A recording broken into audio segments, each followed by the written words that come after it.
Hello dear student, welcome to new session of current electricity. It's your second lecture. In this lecture we'll discuss more about electric current. So see my dear student, let's suppose if an electron is moving in a circular track, let's suppose if an electron is moving in a circular track, this is your electron. Circular track means orbit, because orbit is also in form of circle. So this is our electron and it is moving in a circular track whose radius is r. So remember one more thing my dear student, if an electron is moving in a circular track, then it carry a velocity towards tangent. So this is the velocity, linear velocity towards tangent. So see, the time taken by this electron to complete one revolution, this is called period of revolution. So time is nothing but, we know that the formula of speed is distance upon time, and if the electron is moving in a circular track, then it is but obvious that the distance covered by this electron is equals to circumference of this orbit, and circumference is nothing but 2 pi r. So speed is equals to distance upon time, so time is equals to distance upon speed. So distance is equals to circumference of this circle, so it is 2 pi r upon speed is v. So period of revolution, that is time period, is the formula for finding time period of one complete revolution is 2 pi r by v. Next is your frequency of revolution. So if I am talking about frequency of revolution, then frequency is always equals to reciprocal of time period. So frequency is equals to 1 by time period. So we'll write it as 1 upon 2 pi r by v. So it becomes equals to 1 upon 2 pi r into v. Next is current at any point. So let's suppose my dear student, we have a point, let's suppose P, and in question they are saying find the value of current at this point. Find the value of current at this point. So the value of current at any point P in the circumference of this circular orbit, it is E into frequency. E is basic charge and frequency. So frequency is nothing but 1 upon 2 pi r by v. So current at any instant of at any point is E into frequency. So E into the value of frequency is 2 pi r by v. So we'll put the value of frequency, it is E into v by 2 pi r. So this is all about the formula. Remember, these formulas are very important. If electron is moving in a circular track of radius r with velocity v, then period of revolution 2 pi r by v, frequency 1 by time period, and current at any point, it is E into frequency, charge into frequency. E is nothing but basic charge. You must aware with the value of basic charge, it is 1.6 into 10 raised power minus 19 coulomb. So write down one question my dear student, then we'll move forward. In the Bohr model of hydrogen atom, write down the question. In the Bohr model of hydrogen atom,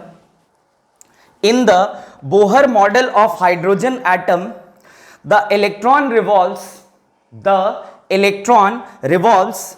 around the nucleus. The electron revolves around the nucleus in a circular path of radius 5.1 into 10 raised power minus 11. Radius 5.1 into 10 raised power minus 11 meter. 5.1 into 10 raised power minus 11 meter at a frequency of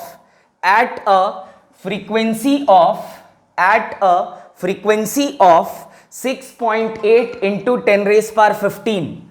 6.8 into 10 raised power 15, frequency of 6.8 into 10 raised power 15 revolutions per second.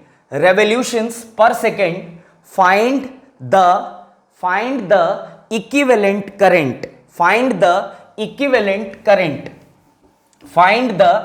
equivalent current. So in Bohr atomic model, an electron is revolving, my dear student, and in question they are saying find the current at any instant. So we know that Bohr atomic orbit is nothing but circular in shape, and at any instant we have to find the value of current by formula E into frequency. E into frequency. So frequency is given. Frequency is 6.8 into 10 raised power 15 revolution per second. So current becomes equals to I is equals to the value of E is 1.6 into 10 raised power minus 19 multiply frequency is 6.8 into 10 raised power 15. So the value of current after solving this is 1.08 into 10 raised power minus 3. 1.08 into 10 raised power minus 3 ampere. So this is the value of current. Remember, in circular path, if you wish to find current at any point on the circular path, then the formula for finding current is E, that is basic charge, whose value is 1.6 into 10 raised power minus 19 coulomb multiply by frequency. If frequency is not given, time is given, then we know that time is equals to 1 upon frequency. Take frequency in this side and time in this side, so 1 by t, then also you will get the answer. Moving forward, my dear student, write down next question. In a hydrogen atom, an electron moves in a hydrogen atom, an electron moves in an orbit, an electron moves in an orbit of radius 5.0 into 10 raised power minus 11 meter. Radius 5.0 into 10 raised power minus 11 meter with speed of 2.2 into 10 raised power minus 6 meter per second. With speed of 2.2 into 10 raised power minus 6, plus 6, not minus 6, it is plus 6 meter per second. Find equivalent current. Find equivalent current. So we have to find the value of equivalent current. So see, there is an hydrogen atom. So atom must be circular in shape, and we know that the formula for finding equivalent current in circular path, it is I is equals to E into frequency, and frequency is 1 by time period, and time period is 2 pi r by v. So speed is given, r is given, and they are asking for finding current.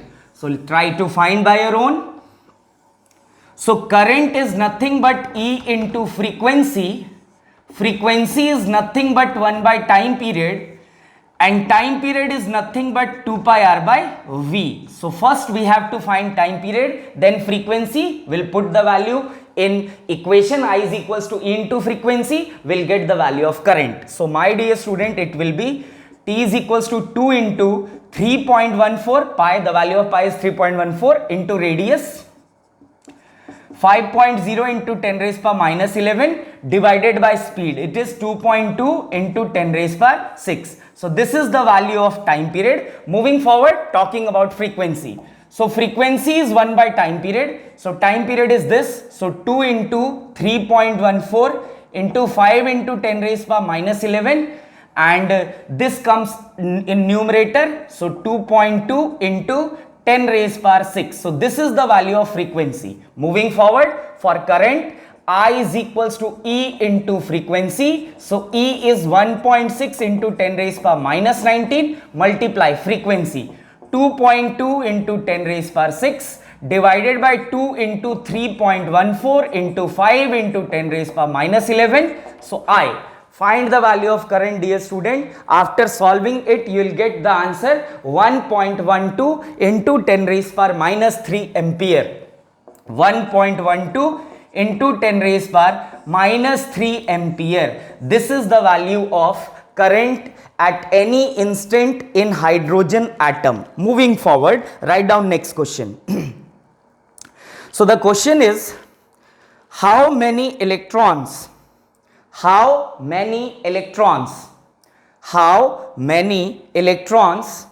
passes through a lamp? How many electrons passes through a lamp in 1 minute?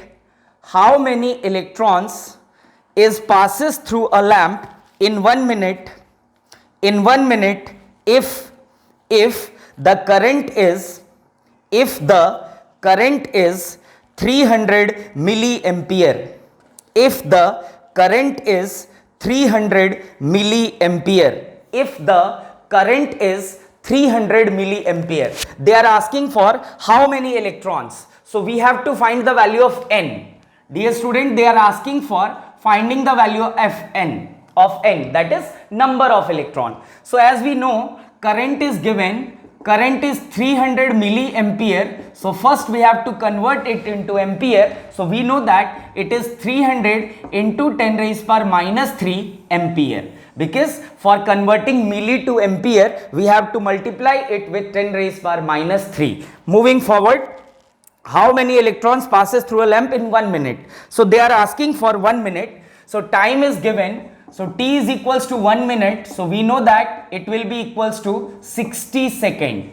60 second. So find the value of n. As we know, I is equals to q by t, and q can be write as ne. So I is equals to ne by t. So I into t by e is equals to n. Put the value of I, t and e, you will get the value of n.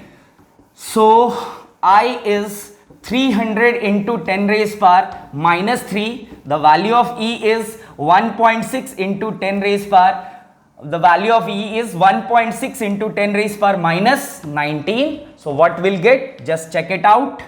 N is equals to current is 300 into 10 raised power minus 3 multiply t, it is 60 divided by e, 1.6 into 10 raised power minus 19. So just solve it, you will get the answer. You will get the answer as 1.125 into 10 raised power 20. 1.125 into 10 raised power 20. So number of electron is 1.125 into 10 raised power, dear student, 20. Moving forward, write down next question. Figure shows a plot of, write down next question. Figure shows a plot of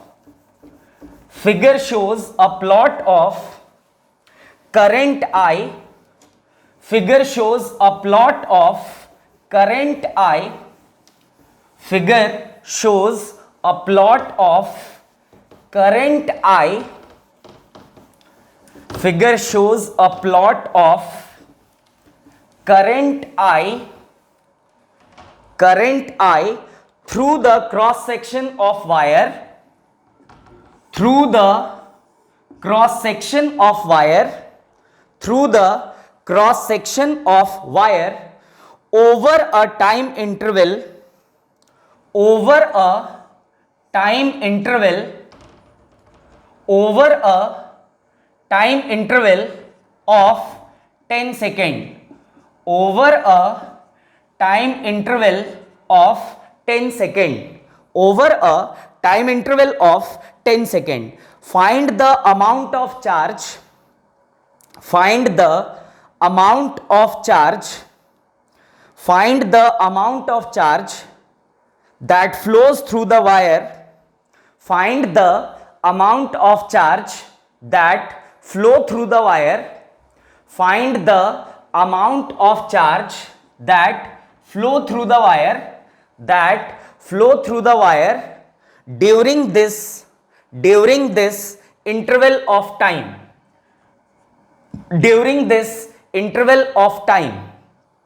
During this interval of time. I am repeating once again. Figure shows a plot of current I through the cross section of wire over a time interval of 10 seconds, full stop. Find the amount of charge that flows through the wire during this time period. So my dear students, see here we have a graph of current versus time. Remember, area under the graph, I am writing here area under the current time graph, area under the current time graph can gives the value of flow of charge.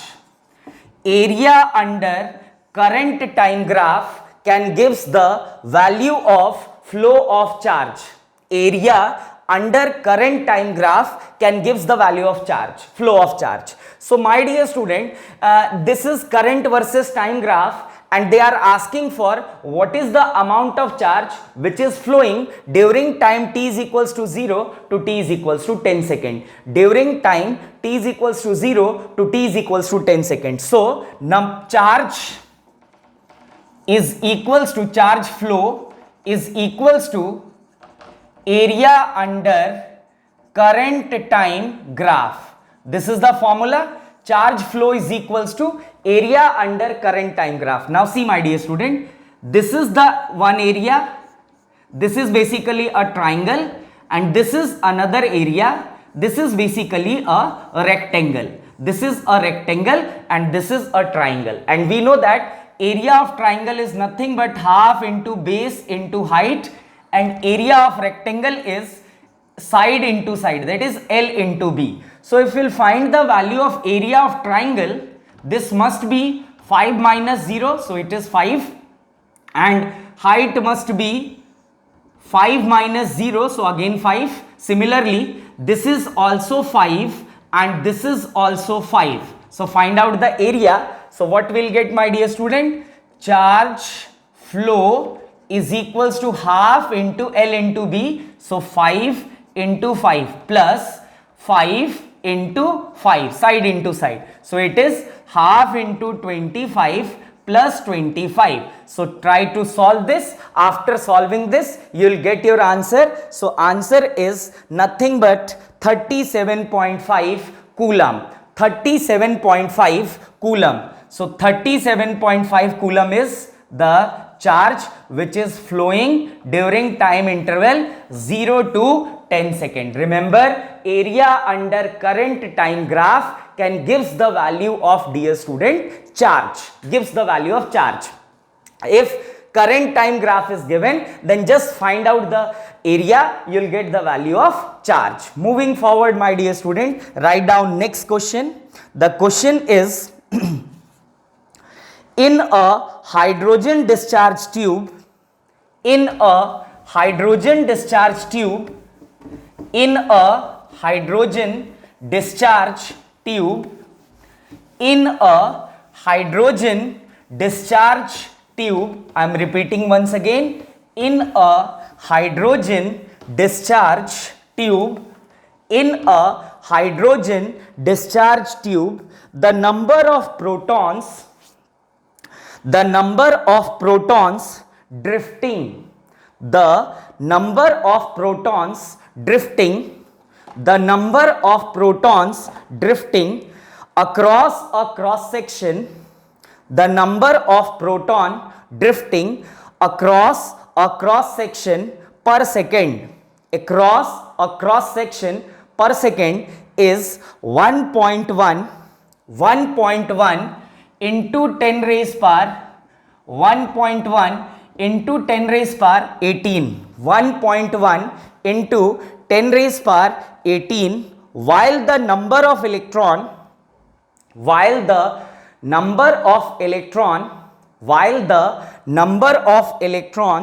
drifting in the opposite direction, across another cross section is 3.1 into 10 raised power 18, 3.1 into 10 raised power 18 per second. So number of electron which is drifting 3.1 into 10 raised power 18. Number of electron which is drifting is 3.1 into 10 raised power 18 per second. Find the current flowing in the tube. Find the current flowing in the tube. find the current flowing in the tube. So I am repeating once again the question.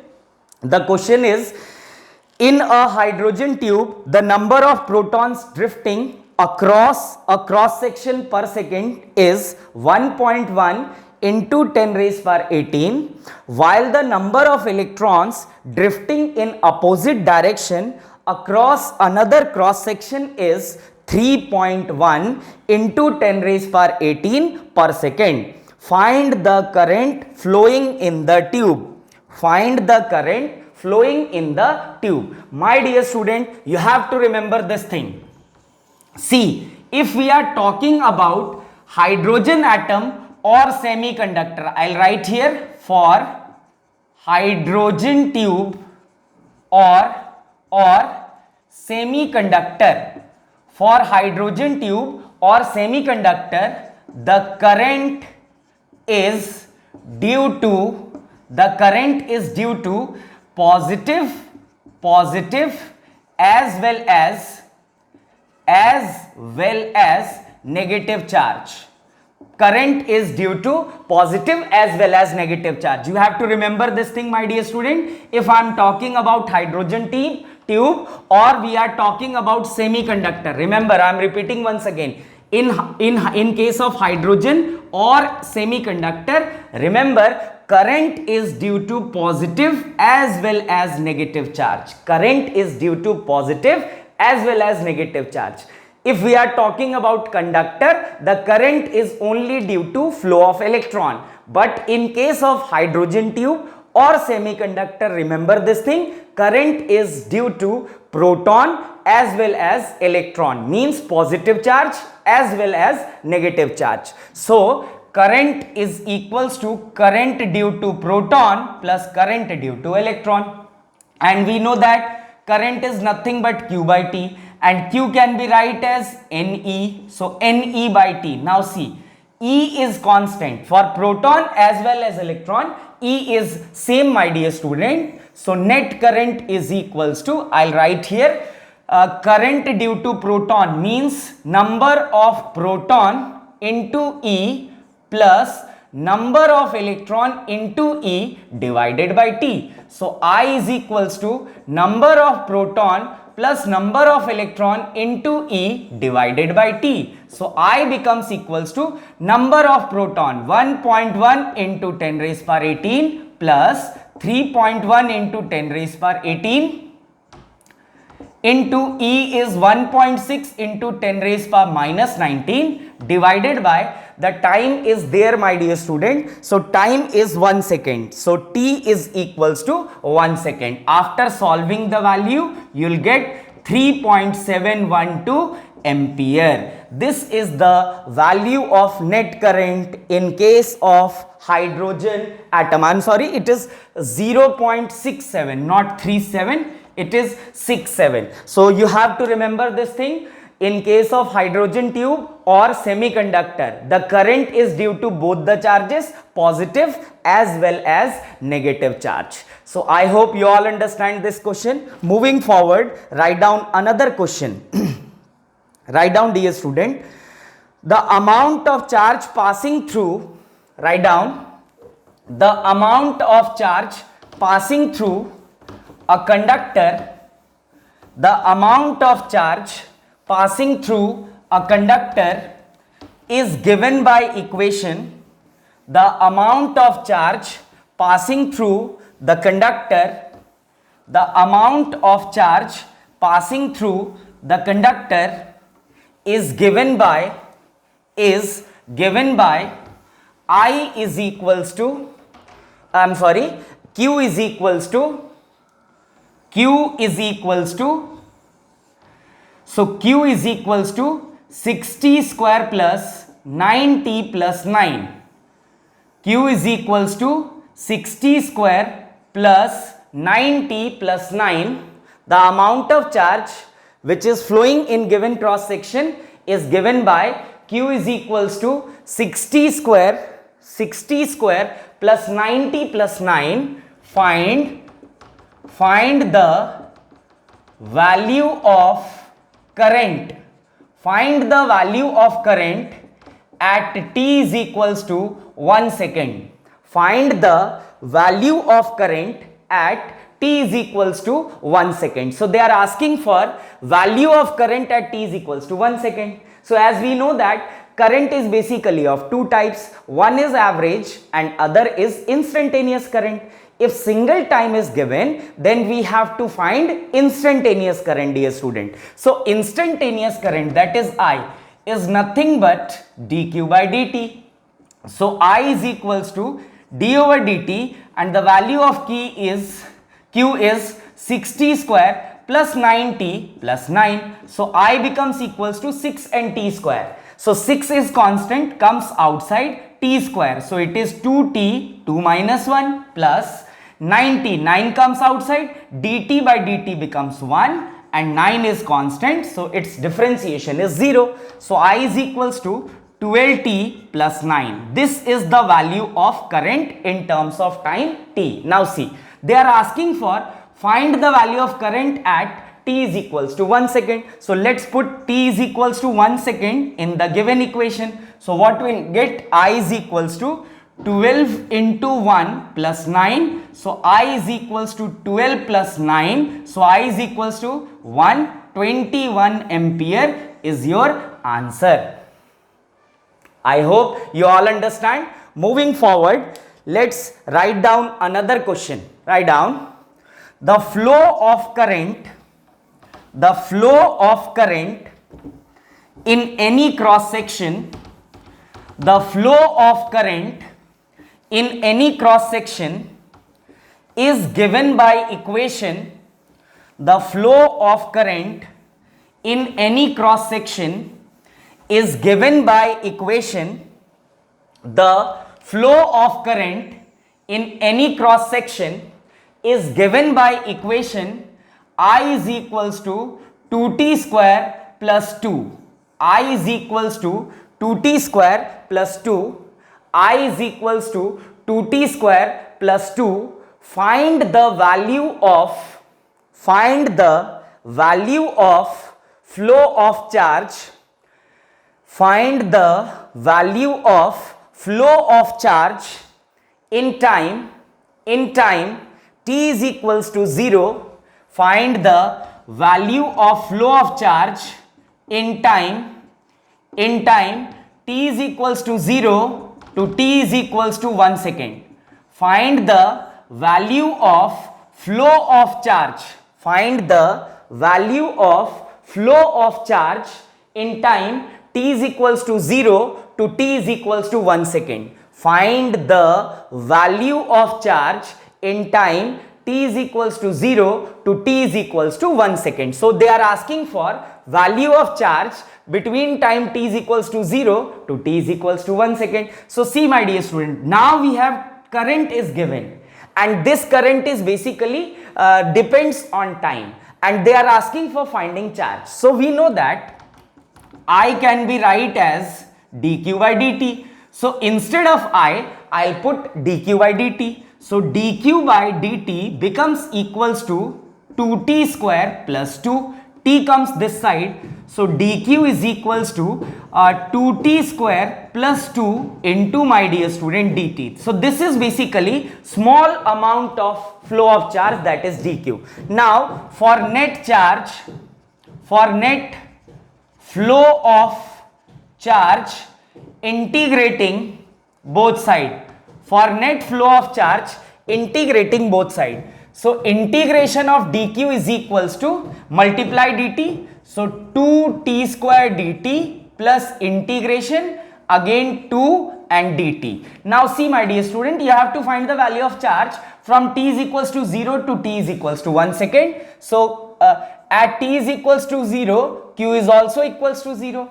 And at t is equals to 1 second, let's suppose the q is q. Similarly, t is equals to 0 to t is equals to 1 second. Moving forward, dq is basically a small amount of charge and we know that integration of dx is if x, then integration of dq is again q. So q 0 to q is equals to 2 comes outside, it is t square dt. 0 to 1 plus 2 comes outside, dt 0 to 1. Now we know that upper limit minus lower limit 2, t square dt is t cube by 3 and limit is 0 to 1 plus 2 dt is t 0 to 1. So q is equals to 2 by 3 upper limit minus lower limit plus upper limit minus lower limit. So q is equals to 2 by 3 into 1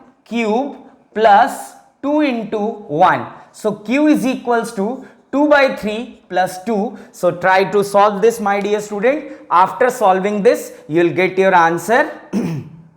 So 2 divided by 3 is nothing but 0.6 and 0.6 plus 2 becomes equals to 2.66. So the value of flow of charge is 2.66, which can be considered as 3 coulomb charge. So I hope you all understand this numerical as well. Remember, if current is given and you wish to find the charge, you have to go with integration. If charge is given and you wish to find current, you have to go for differentiation. Remember, two basic things are there. Write down in form of note. Write down in form of note. If current is given, and we wish to find charge, if current is given and we wish to find charge, then we have to integrate. We wish to find charge, then we have to integrate. Second point, write down. If charge is given and we wish to find current, if charge is given and we wish to find current, then we have to differentiate. If charge is given and we wish to find current, then we have to differentiate. So I hope you all understand this numerical as well. So now our next topic, write down, dear student, current density. Write down current density.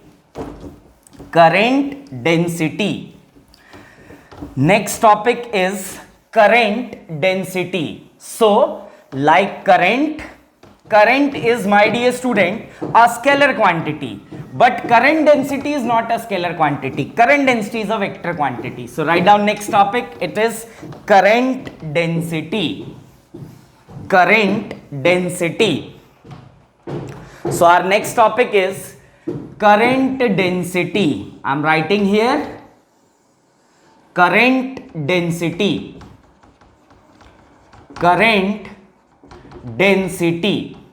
So see, first thing about current density is, my dear student, is a vector quantity. I am writing here current density is a vector quantity which depends on both magnitude as well as direction. So you have to remember this thing. Current density is a vector quantity, my dear student, and if current density is a vector quantity, then it carry both magnitude as well as direction. Next point about current density is it is represented by J vector. So dear student, remember this thing again. Current density is represented by J vector. So what actually current density is? See, let's suppose we have a area like this. Remember, in class 12th, area is always considered to be a vector quantity. I'll write here note, area is always considered to be a vector quantity. And area of any area, the area vector is always towards the observer and perpendicular to the area. I'll write this point as well. For any area,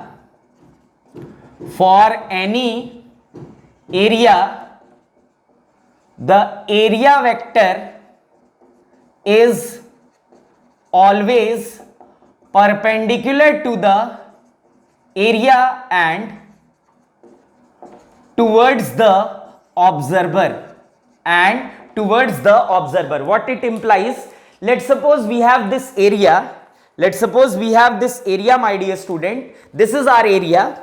So this area is only visualized if I am standing here. So if I am standing here, then its area vector is towards me. Remember this thing. For any area, the area vector is always towards observer and perpendicular to the area. So this is the perpendicular direction and the position of area vector is always towards the observer. So if observer is standing here, then the direction of area vector of this area is perpendicular to the area and towards the observer. If I'll rotate this area, now this area is visualized if I am standing here. So area vector must be in this direction. And perpendicular to the area. Remember this thing. For any area, the area vector is always perpendicular to the area and towards the observer. First thing and second thing, remember, area current density is a vector quantity. Second thing, area is also considered to be a vector quantity. For any area, the area vector is always towards the observer and perpendicular to the area. Moving forward, let's talk about current density. So let's suppose, my dear student, this is a given area. Let's say its magnitude is A, and in this area, let's suppose current I is flowing. I current is passing from this area. So if this area is like this, then its area vector, it is but obvious that it is towards the observer. So for this area, the area vector is in this direction. A vector is in this direction. So current is passing from this area and the value of current is I. For this area, the area vector is towards observer. So if I am talking about current density, then current density, that is J vector, is equals to rate of flow of current per unit area. Rate of flow of current per unit area is called current density, that is I by A. As I already tell you, divide means rate. Now see, my dear student, why current density is vector? Because see, the formula of current density is current per unit area, and we know that current is scalar whereas area is vector. So if you will divide scalar with vector, you will get result in form of, dear student, vector. That's why current density is considered to be a vector quantity. So J vector is equals to I by A vector. I'll write here rate of flow of current per unit area. Rate of flow of current per unit area is called current density. Rate of flow of current per unit area is called current density. Rate of flow of current per unit area is called current density. Remember, J is equals to I by A. Now see, as we discussed that current density is a vector quantity, so it must carry some direction. So remember, my dear student, the direction of current density is always along the direction of current in a conductor. So I'll write here the direction of current density. The direction of current density is always along the direction of flow of current in the conductor. the direction of current density is always along the direction of flow of current in conductor. So if current is flowing in conductor in this direction, then current density is also in this direction, and the formula of current density is J is equals to I by A. Rate of flow of current per unit area is called current density. If I am talking about area, my dear student, remember this thing, area is always considered to be a vector quantity whose direction is there, and for any area the direction of area vector is always perpendicular to the area and towards the observer. Current density J, it is a vector quantity, so its carry direction, because its magnitude is I by A, its direction is always perpendicular to the direction is always towards the direction of flow of current in the conductor. Next point is its SI unit. So remember, rate of flow of charge with respect to time is called current. Rate of flow of current per unit area is called current density. Now SI unit. So write down SI unit of current density. SI unit of current density. SI unit of current density. SI unit of current density. So my dear student, now we are talking about SI unit of current density. So SI unit of current density. See, current density is nothing but J is equals to I by A. So I is current, its SI unit is ampere, and A is area, it is current and this is area. So ampere upon area, the SI unit of area is meter square. So the SI unit of current density is ampere per meter square. Ampere per meter square is the SI unit of current density. J is equals to ampere per meter square. So I hope you all understand basic information of current density. Current density is J is equals to I by A, current per unit area. Moving forward, my dear student, write down special cases for current density. Special cases for current density. Special cases for current density. Write down special case for current density. Special case for current density. Special case for current density. First case is case 1. If current and area vector are in same direction. First case is if current and area vector are in same direction. So let's suppose, my dear student, this is our area and this is placed like this. So if this area is placed like this, then its area vector must be perpendicular to the area and towards the observer, because this area can only visualize if I am standing here. That's why the area vector is in this direction. And in case they are saying if current and area vector are in same direction. So let's suppose current is also flowing in this direction. In case of this, we know that current density is nothing but current per unit area. Rate of flow of current per unit area is called current density. So simply we can write J is equals to I by A, as simple as this. If current and area vector both are in same direction. Now let's talk about case 2. So I am writing here case 2. If area vector is making some angle theta. If area vector is making some angle theta. Now see what I am actually telling.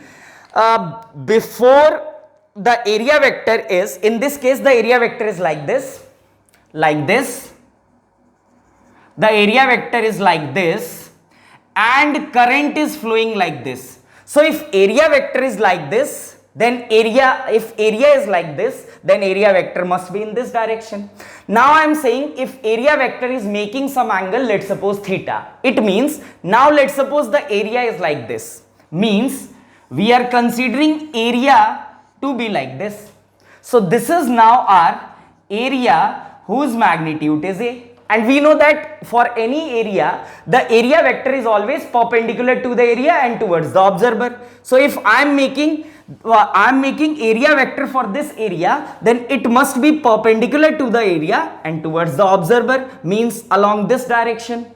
So now the area vector is in this direction, my dear student. Now check it out. I'll make x-axis and y-axis. If you are seeing here, this is our y-axis and this is our x-axis. Now check it out, my dear student. This area vector is not present on x-axis as well as on y-axis.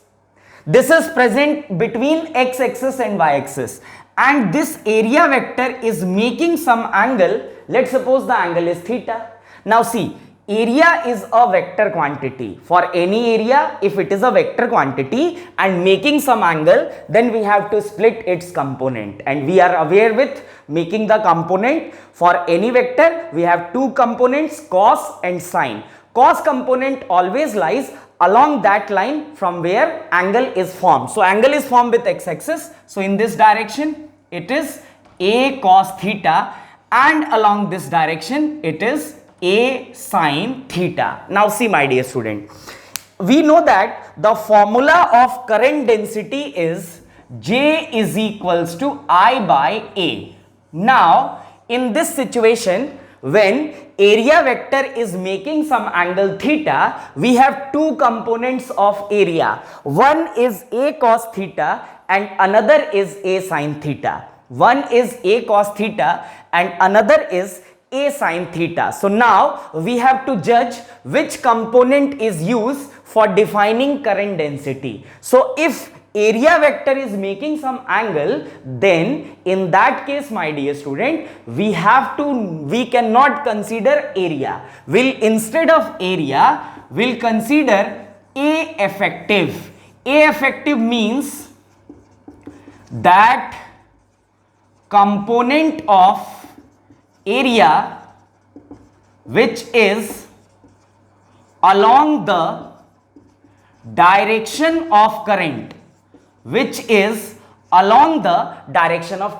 Now see, my dear student, one component of area is A cos theta and another component of area is A sin theta. Now check it out, which component is along the direction of current? It is A cos theta. So instead of A effective, we'll write A cos theta. So J becomes equals to I by A cos theta. J is equals to I by A cos theta. Now see, if I take A this side, then I is equals to J, A and cos theta. Now my dear student, as we know, J is current density, it is a vector quantity. Area is also a vector quantity. So its vector magnitude and cos theta. We know that A vector dot B vector is nothing but magnitude of A vector, magnitude of B vector and cos theta. So A is J. So J vector dot A vector becomes equals to magnitude of J vector, magnitude of A vector and cos theta. So we can write it as I is equals to J vector dot A vector. This is one more formula of current. Now see, actually we know that dot product is also called scalar product, because if you'll perform dot product of two vector, you'll get scalar quantity. See, we'll performing dot product of two vector, we'll get scalar quantity, as current is a scalar quantity. So I hope you all understand this case as well, my dear student. Remember, if area vector is making angle theta, then we have to split its component and will, instead of A, will consider A effective. A effective means that component of area which is along the direction of current. Moving forward, case 3, write down case 3. Write down case 3. If current density is variable. See, basically current density can comes in two different forms. Sometimes the current density is constant and sometimes the current density is variable. That is, current density depends on any other variable term. In that case, what we'll do? So write down case 3. If current density is variable. If current density is variable. If current density is variable. If current density is variable. I am writing the case 3. If current density is variable. Here we have if current density is variable. So my dear student, if current density is variable, then what have to do? Let's check it out.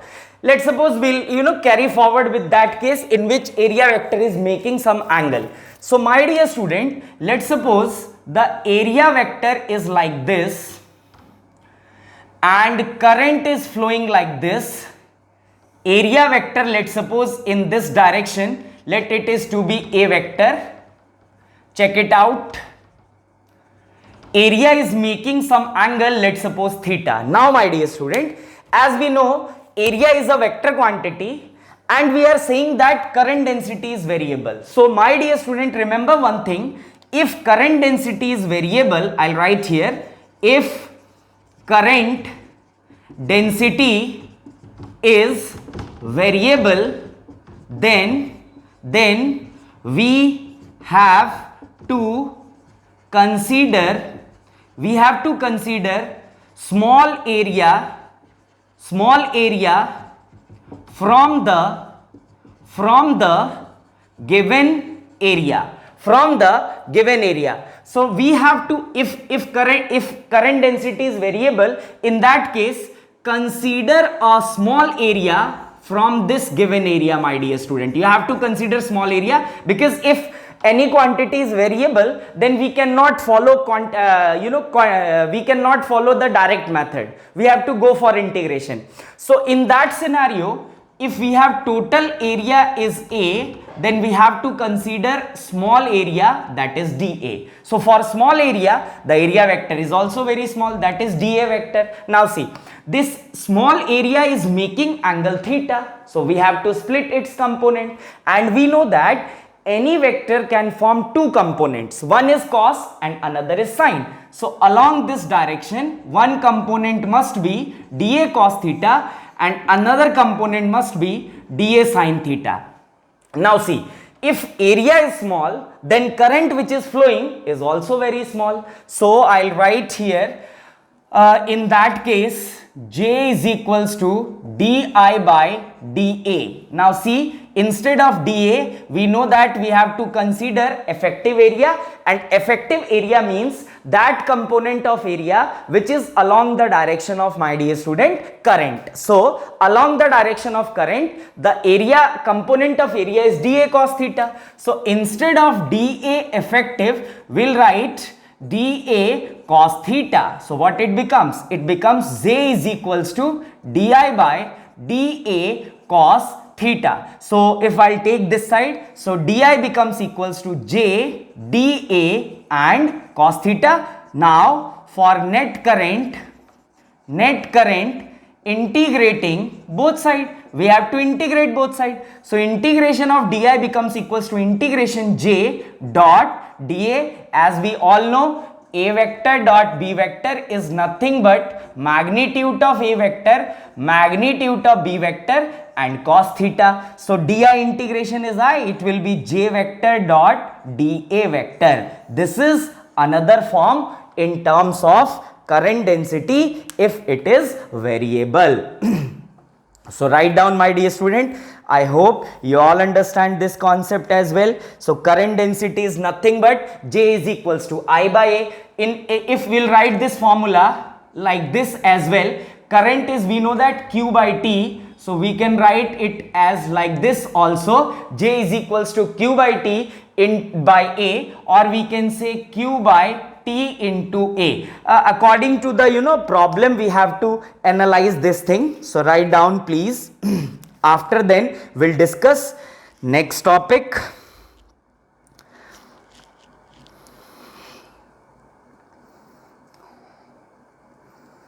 I hope you all understand about current density. Pause the video and solve the question, my dear student. After then we'll discuss next concept.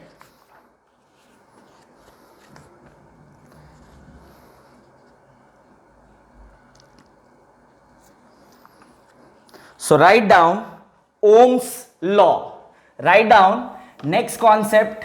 The next concept is Ohm's law.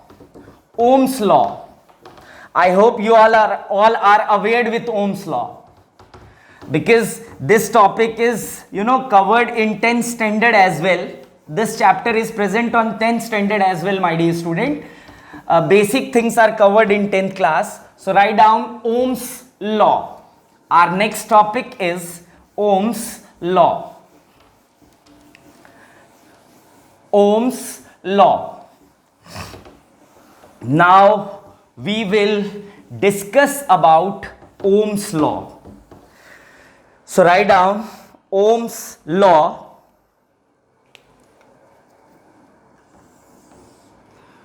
Ohm's law.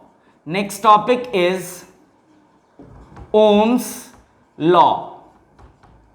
Write down what actually Ohm's law is. Write down, beta. Let's suppose we have a conductor.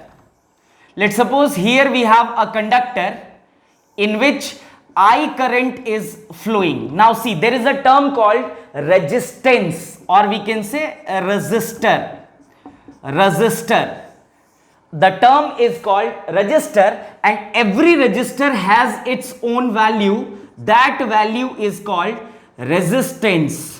That value is called resistance. Remember, there is a term called resistor, and for every resistor they have its own value. That value of resistor is called, my dear student, resistance. So let's suppose we have a conductor in which I current is flowing. So Ohm says that if a current is flowing in the conductor, then the flow of current is directly proportional to the potential difference applied across the conductor. Let's suppose this is our A point and this is our B point. Let's suppose at point A the potential is VA, and at point B the potential is VB, and the current is flowing from A to B. It means, remember one thing, my dear student, the flow of current is always from higher potential to lower potential. I'll write here the flow of current. The flow of current in any conductor. The flow of current in any conductor is always from higher potential to lower potential. One thing is this about flow of current. One more terms is there regarding flow of current. See, let's suppose we have a conductor, and we know that in conductor large number of free electrons are present. In conductor large number of free electrons are current. So in some time we can also say this: if these free electrons which are considered to be charge carrier, remember my dear student, as we discussed already that free electron is nothing but charge carrier.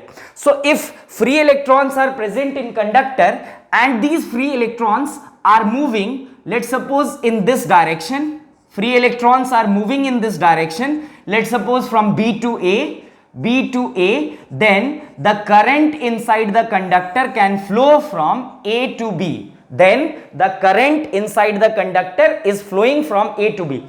there are three statements related to flow of current. First statement is current can always flow from higher potential to lower potential. Remember this thing, current always flow from higher potential to lower potential. First statement about flow of current. Second statement about flow of current is the current which is flowing in conductor is always opposite to the direction of flow of free electron present in the conductor. If free electrons are moving from B to A, then it is but obvious that the flow of current is always from A to B. I'll write here, the flow of current in conductor is always opposite to the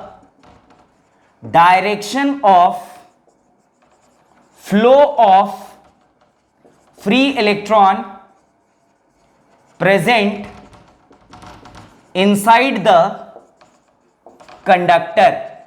The flow of current in conductor is always opposite to the direction of flow of free electrons present in the conductor. This statement again is very important, my dear student. As I already tell you, the related to flow of current will give three different statements. First statement is current always flow from higher potential to lower potential. Second statement is the flow of current in conductor is always opposite to the direction of flow of free electrons present in conductor. And third statement is, let's suppose we have a conductor, and if free electrons, that is negative charges, are flowing in this side, let's suppose positive charges are flowing in this side. Positive charges are also present in conductor, my dear student. Let's suppose these positive charges are flowing in this side, A to B with velocity v. Then current also flow from A to B. What it implies? It implies, first thing, opposite to flow of free electron, or we can say along the direction of flow of positive charges. So write down third statement, the flow of current is always along the direction of flow of positive charge. So see, my dear student, this is a conductor in which positive charge is flowing from A to B. So if positive charge is flowing from A to B, then current is also flow along that charge. So we'll say, first thing, the current always flow from higher potential to lower potential. Second thing, the direction of flow of current in conductor is always opposite to direction of flow of free electron or along the direction of positive charge. So current always flow towards the direction of positive charge, or we can say opposite to direction of flow of electron. Now come back to our topic. It is Ohm's law. So Ohm says that if a current is flowing inside the conductor, then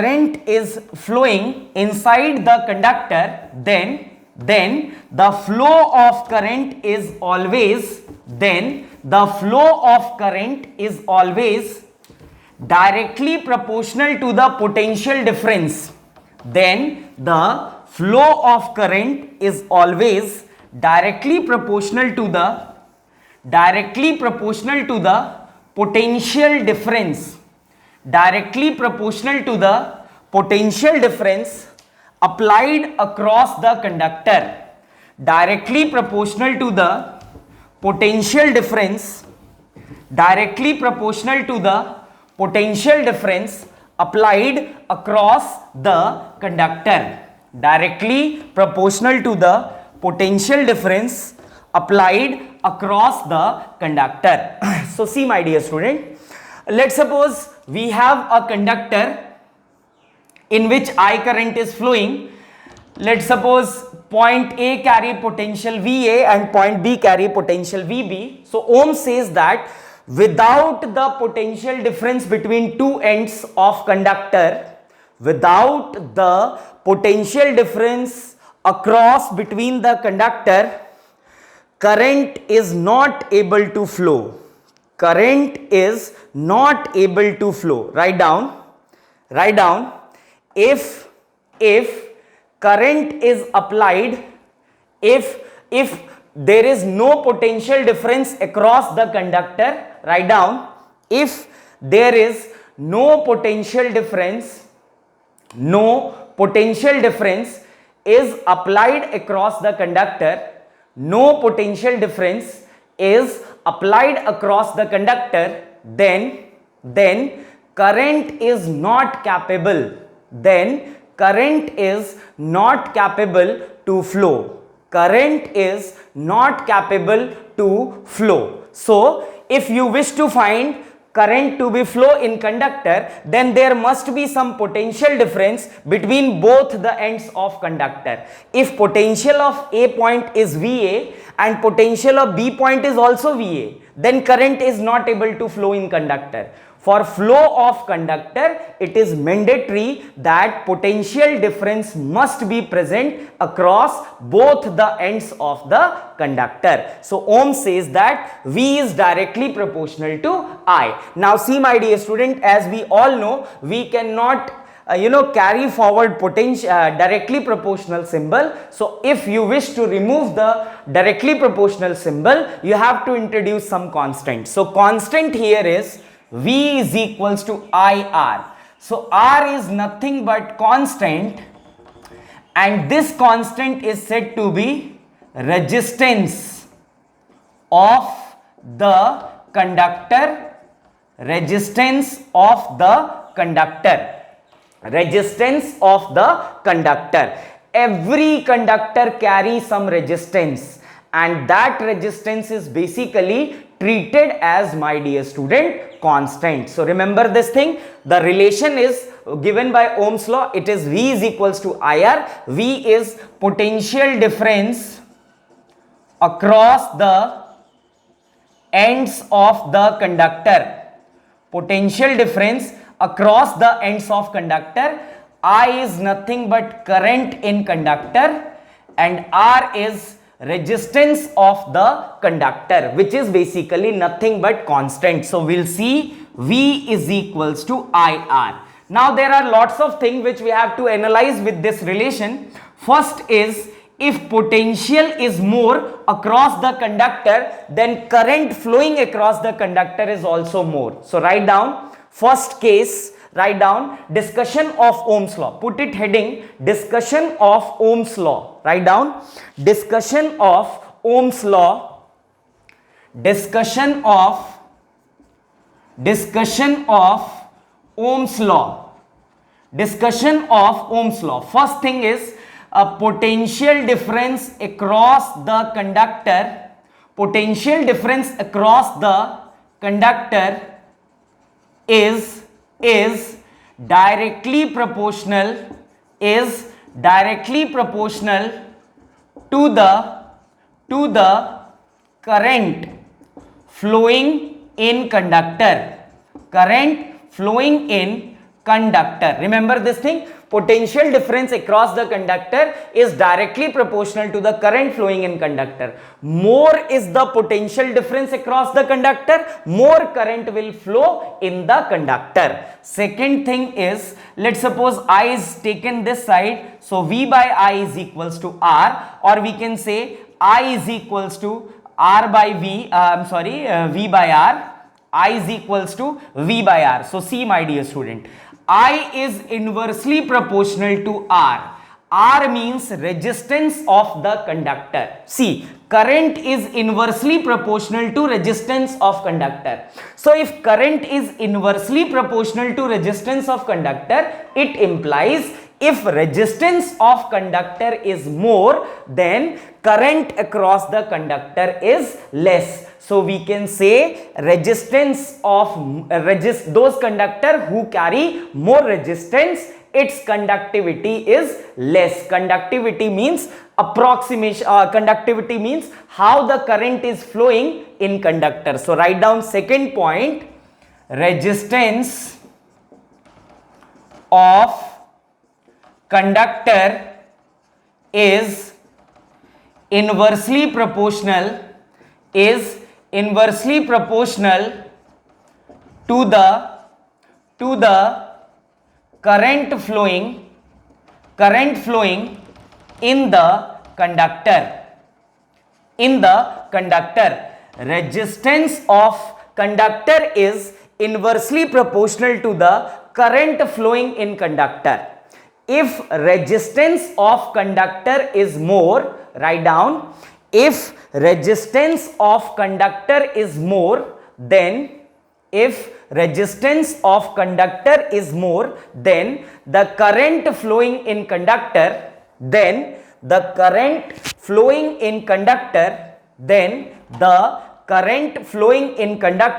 is less.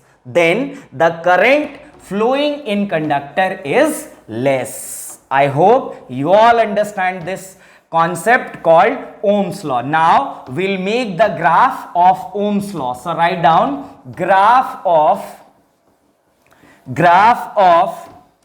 potential versus current. Graph of potential versus current. Graph of potential versus current according to Ohm's law. Graph of potential versus current according to Ohm's law. Graph of potential versus current according to Ohm's law. Graph of potential versus current according to Ohm's law. So graph of potential versus current by Ohm's law. Now see my dear student, as we all know, V is directly proportional to I. Potential is directly proportional to current. If potential is more, then current across the conductor is also more. So if I am making the graph must be straight line, because if two terms are linear with each other, then graph must be straight line. So V versus I.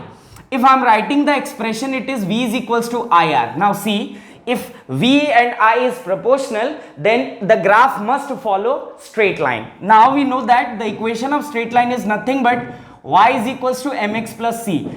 M, my dear student, is slope and c is y-intercept. So here compare both the equation. This is the general equation of straight line and this is the equation of Ohm's law. So instead of y, we'll write v. Instead of x, I'll write I. So m is slope, which gives the value of r, and y-intercept is 0. So if y-intercept is 0, then graph is started from origin, my dear student, and it must be straight line. Now see, this graph is making some angle theta. So this angle is basically m, and m is always represented by tan theta. So if you will find the value of tan theta of this graph, that tan theta can give the value of resistance. So write down in form of note, write down note, the slope, that is tan theta, the slope of potential versus current, the slope of potential versus current can gives the value of, the slope of potential versus current can gives the value of resistance of the conductor, can gives the value of resistance, can gives the value of resistance, can gives the value of resistance of the conductor, can gives the value of resistance of the conductor. Moving forward, my dear student, write down next topic. Write down next topic, resistance of a conductor. Resistance of a conductor. resistance of a conductor. Write down next topic. These topics are very small. I hope you all are understanding these things. These things are basically related to 10th class and you all are passed from 10th class. I hope you all are aware with these topics. So resistance of the conductor. Resistance of the conductor. Resistance of the conductor. Now see my dear student, every conductor have its own resistance value. Every conductor have its own resistance value. Now check it out. Let's suppose we have a conductor whose length is L. Let's suppose the length of conductor is L and its area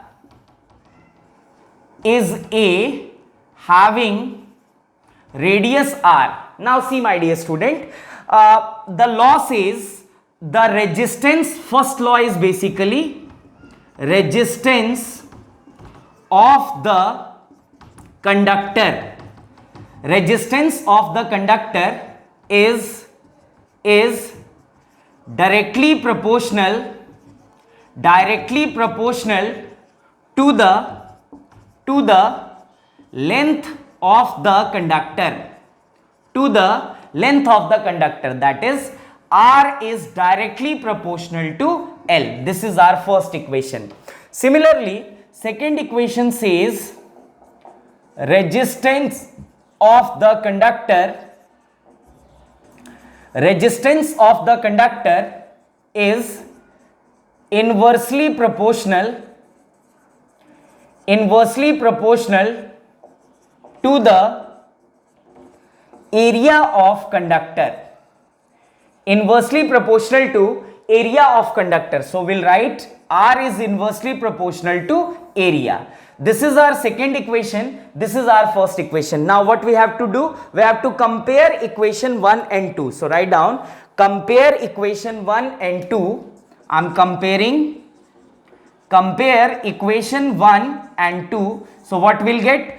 R is proportional to L by A. R is proportional to L by A. Now, as we know, if we wish to remove the proportionality symbol, we have to introduce a constant. Check it out. R is equals to rho L by A.